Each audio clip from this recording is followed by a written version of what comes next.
up front. This is amazing. I'm so happy to be here, you guys. Do you mind if I read a passage from the book of John? Cool.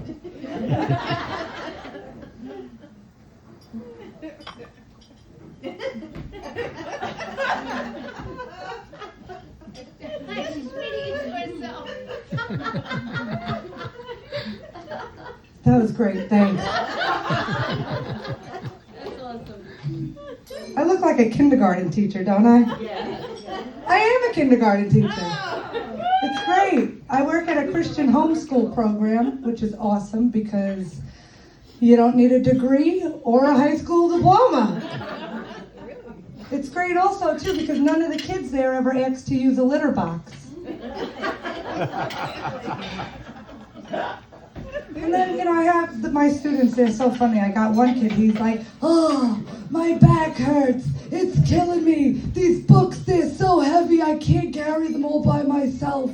Like he's an old Jewish man in a 6-year-old's body. Like, do you know where you go to school?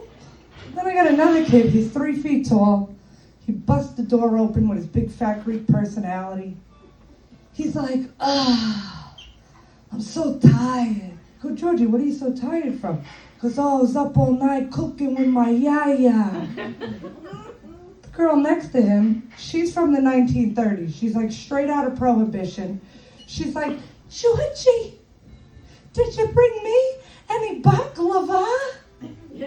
She breaks out doing the Charleston. He's like, hello, my baby. Hello, my darling. Hello, my ragtime gal. I'm like, when did the kindergarten class turn into an episode of Boardwalk Empire? I don't know. They're going to make a cute couple when they get older, though. My most recent relationship just suddenly ended. Yeah. I was like, if you didn't want to see me again, you could have just said so. You didn't have to go and have a heart attack and die. It was like one of those relationships where you thought you died and went to heaven, only he took it literally.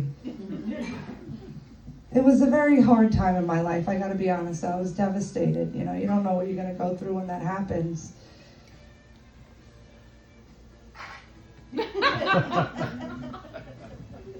This music, can we turn the music on? I'm so distracted. I have an idea. No, I was really devastated at that point in my life because I had never been ghosted before.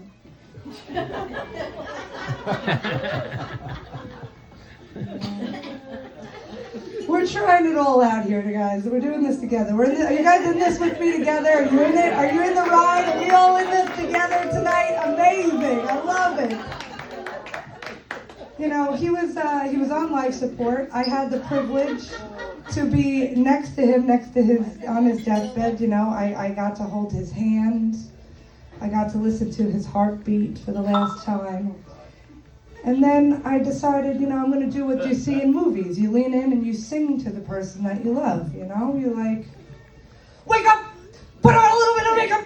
Where'd you put the keys up on the table? He wanted to! And the monitor went down. I think it was the song. Are you feeling sorry for me? No? A little? Anything? Nothing? Nothing. Okay.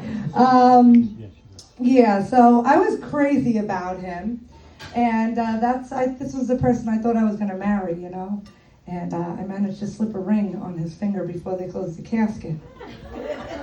I said, not even death is going to do us part. But I did get to walk down the aisle with him as a pallbearer. Yeah, that's how I came to know Jesus, which is a great way to get rid of demons and telemarketers. Like, hello, Miss Lamonaco, are you interested in getting solar panels installed? And I said, do you know Jesus?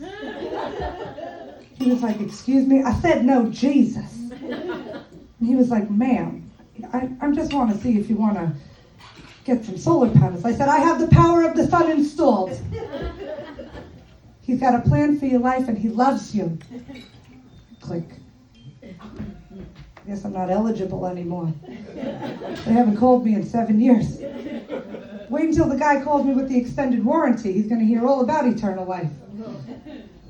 Yeah. Oh, Thanks for being patient with me, you guys. I really like this room. I'm having a good time.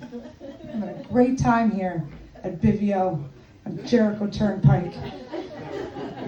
My mom's so proud. So proud of me. I hate being on the phone, especially my mom, because she always wants to have small talk, you know. She wants to give me every inch of her day. She's like, Nicole, your mother, you know what she's up to? Tell me. She's like, I went to Home Depot. I picked up my friend Shelby. You know Shelby. I had to go and pick her up.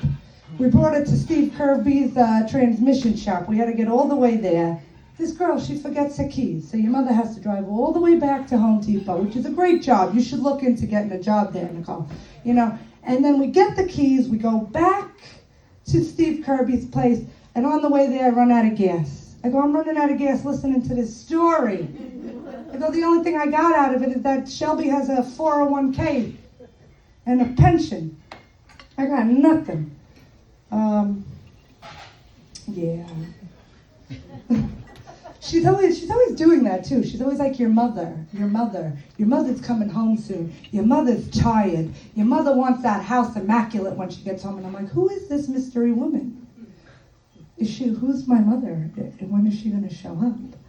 You know, she does the same thing with my grandma too. She's always like, your mother's mother. Oh, you guys are great. Having a good time.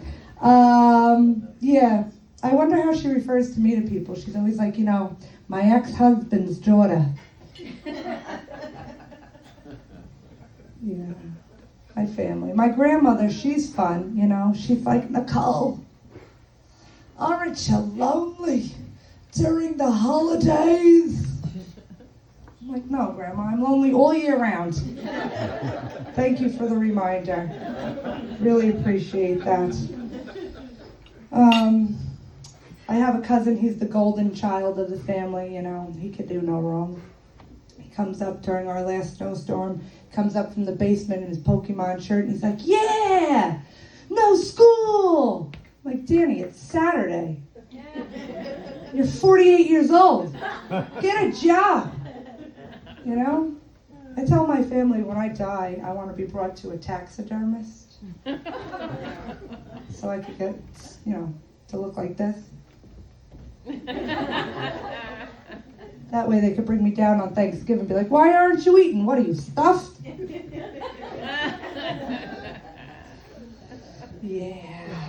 So I've been keeping I don't like to tell my family too much about my dating life. You know, they still think my boyfriend's alive. I've been trying to put myself back out there, though. It's hard.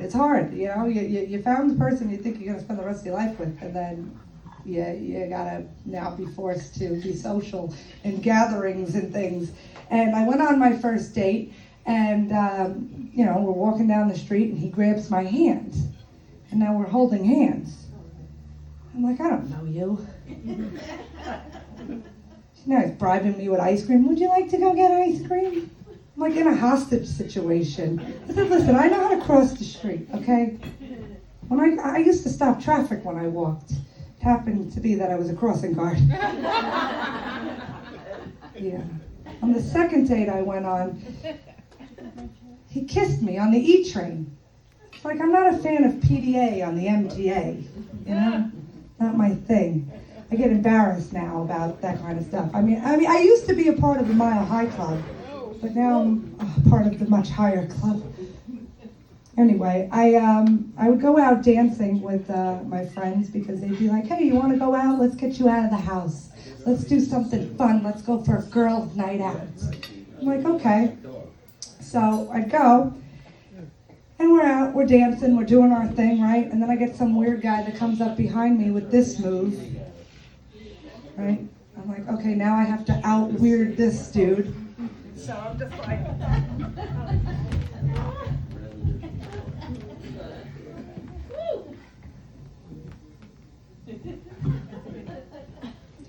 I didn't get roofied that night. That's my time. You guys have been really fun. God bless you all. And we're going to bring your host back up.